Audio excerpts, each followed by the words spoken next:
This is the before and this is the after. Go to the top menu, click File, Open, and choose your PDF drawing. Now PDF is vector, so the line work is crispy and editable, unlike JPEG or PNG, which honestly belong in the magical world of Photoshop. But here, this is Illustrator. So for this drawing, use the artboard tool to set the orientation to vertical or portrait. Press Ctrl A to select the drawing and rotate it. Good practice is that the drawing should feel heavier at the bottom and lighter at the top. It's kind of like me after an all-you-can-eat buffet. But no, seriously, it's to create natural visual balance, but also plenty of space above for titles or anything else you may want to add later.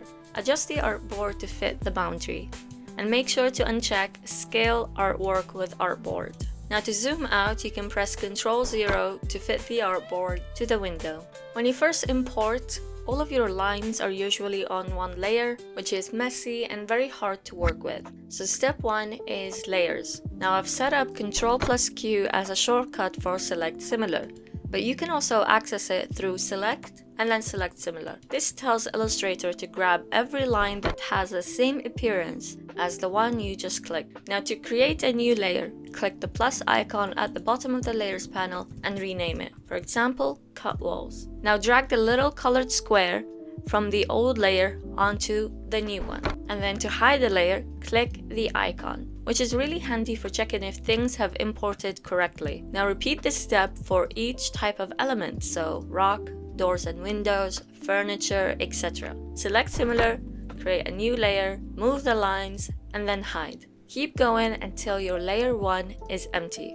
Now, for good practice, please name your layers clearly. Don't just call it layer 5 unless you want future you to hate past you, and we don't want that. You're watching my video, so I kinda like current you, and I don't want you to get in trouble, so please do it for me, yeah? Now you should typically have between 5 and 8 layers for cut walls, openings such as doors and windows, furniture and fixtures, hatching and textures, annotation, context, and detail. Now the exact layer setup will vary depending on the drawing type, so plan, section, detail, and also the scale you're working at. But the goal is to keep the layers clear. Organizing layers makes your drawing faster to edit, easier to read, and less messy. Now step 2 is mastering line weights. Set all of your strokes to black. This gives a clean base for line weights. And organize your layers so that the thick lines are on the top, thinner lines below. This creates a clear visual hierarchy, so the drawing is easy to read and also you don't get confused. Now thicker lines are for elements you want to stand out, usually the main built structures like walls, edges of buildings, or important boundaries. I would start with this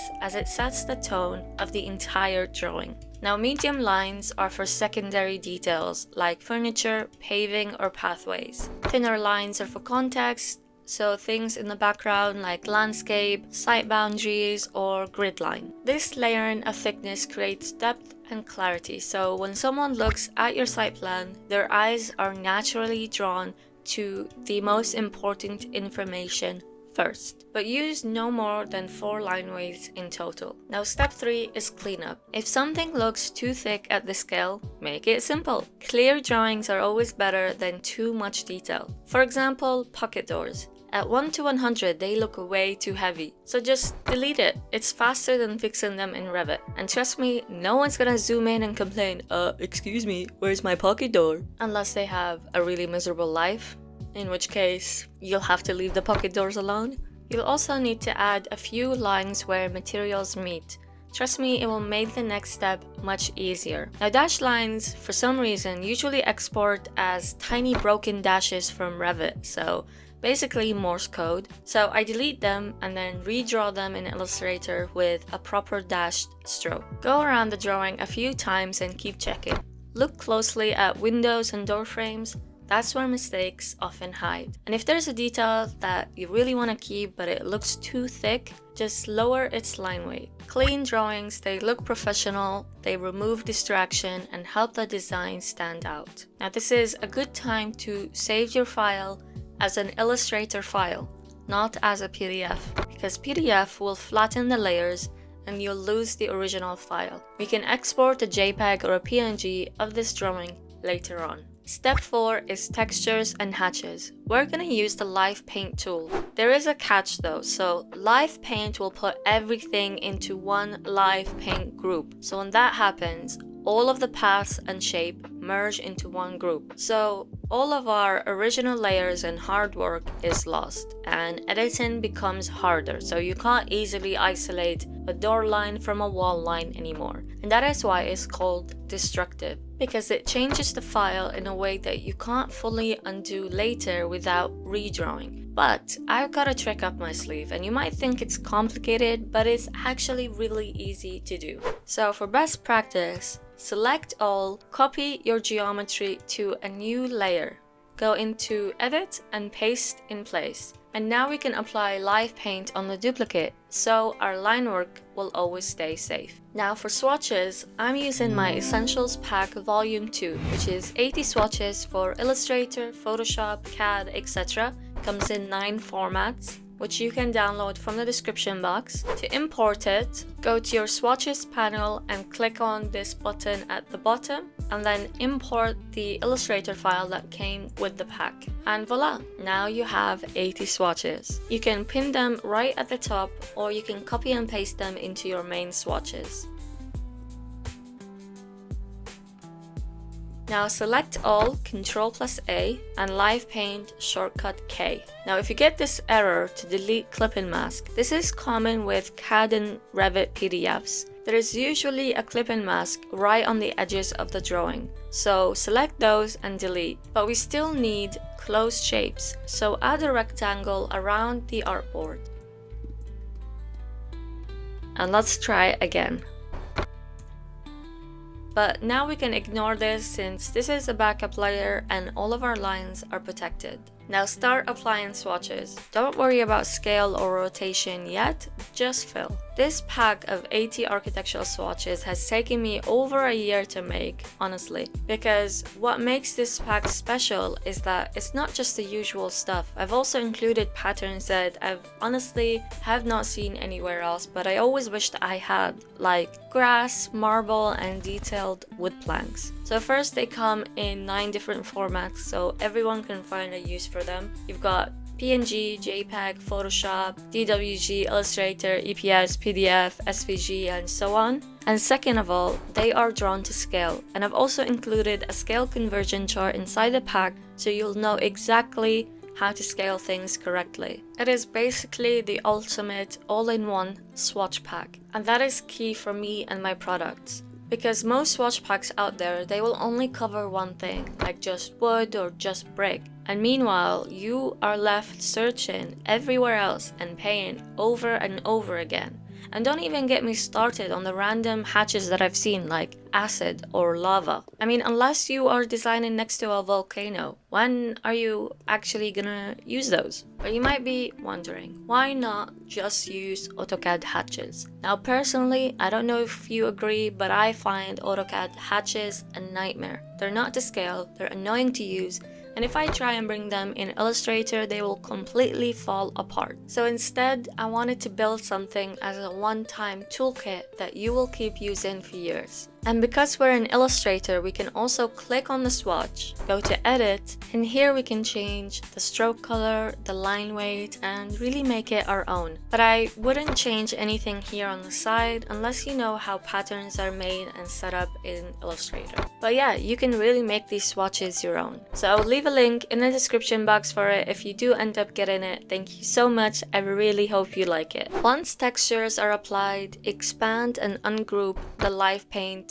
group. You might have to ungroup it a few times, depending on how many passes you took at it. Now select any line, go to Select, Same, Stroke Color, and Delete. Now all of the textures will sit in one layer while your original line work layers are still intact. Look at you, such a pro. Now to scale and rotate the pattern, Ctrl A or click on this dot here to select all of the swatches, go to Transform, Scale, and uncheck Transform Objects. Now you can use the scale conversion chart that's included in my pack, or you can enter a number that you like.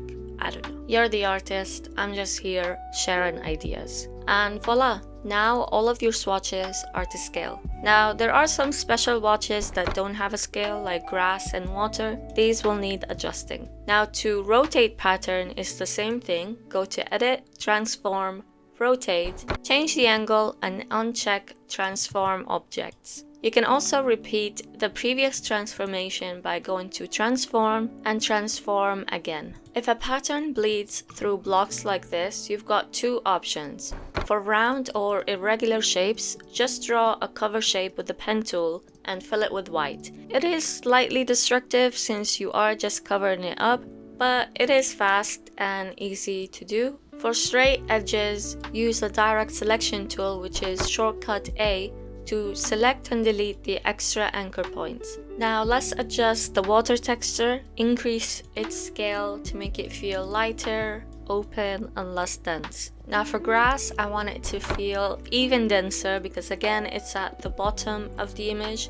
So duplicate the pattern, so Ctrl+C and then paste it in place. Go to transform and slightly offset. This creates density and hierarchy. And I'll do the same thing for the other level.